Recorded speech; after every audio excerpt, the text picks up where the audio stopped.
Speed 100 words per minute. 5 seconds. Start. Mr. Speaker, Sir, Part 16 of the Commissioner's report deals with his investigation into the operation of the safeguards provided for the Anglo-Indian community. Last year, I was severely and even bitterly critical of that part of the Commissioner's report which related to my community. This year, I do not propose to be so critical. The report is a little more full this year, but may I say this to the Commissioner that I think it would have been fuller if he had maintained closer liaison with All India Anglo-Indian Association. This body is the only organization representative of my community throughout the country, and if he maintains that liaison with this association, he will be able to secure data and information which he cannot possibly get from any other source. May I say this that I had an opportunity recently of having a discussion with the Commissioner, and as a result of that discussion, I am glad to say that some of my doubts have been allayed. I shall deal first with the question of employment. Article 336 of the Constitution provides certain reservations for the Anglo-Indian community in certain services. May I say here that my community is facing a fiercely acute unemployment problem. My own estimate is that at least 30% of the able-bodied men of my community are today without work. Perhaps it is an affliction which they suffer in common with the other communities in the country at large.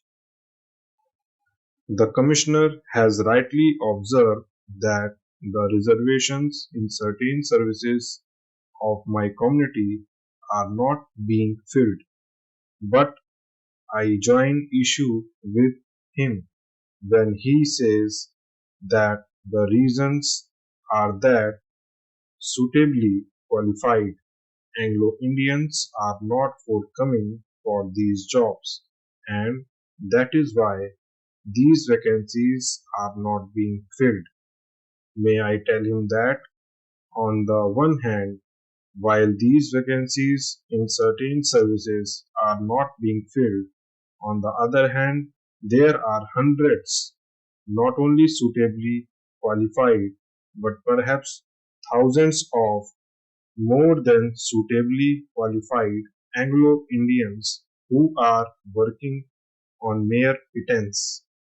There are several reasons for the same, and the most important ones of these vacancies are not being filled up are, in my opinion, the following.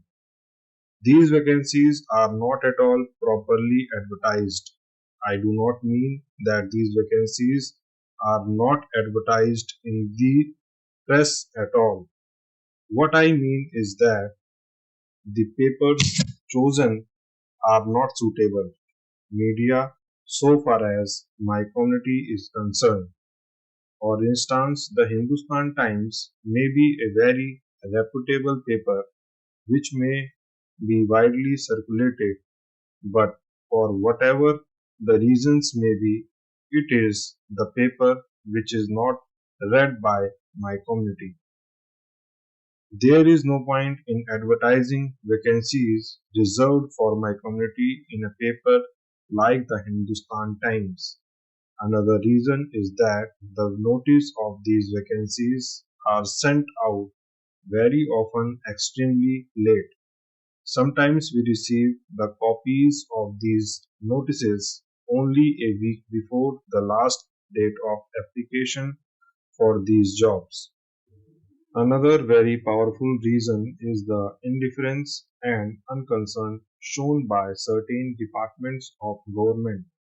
The Commissioner has observed that copies of notices of vacancies should be sent as a matter of course to my association.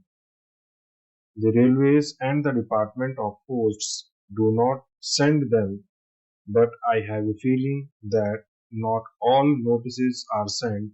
But may I illustrate the incompetence and the inaptitude of certain departments?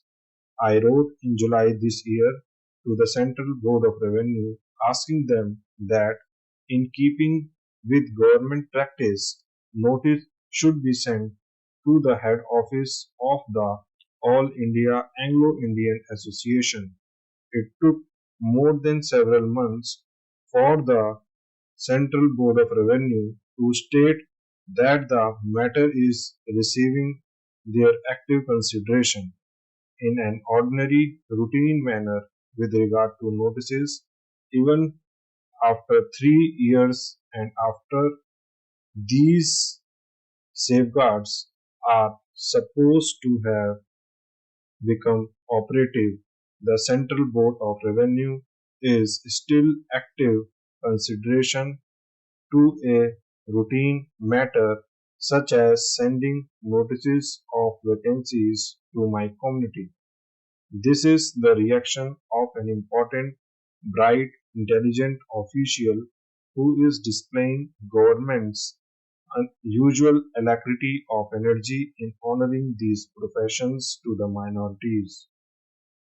Then there is a complaint I have received from suitably qualified people who have told me that they have applied under registered cover, acknowledgement due, applied not once but applied several times, but they have not been called.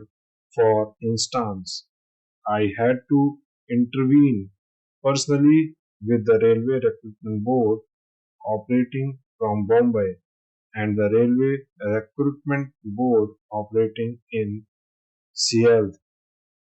It was only after I intervened personally that suitably qualified people who had applied repeatedly and who, for some inscrutable reasons, were not considered were called for interview.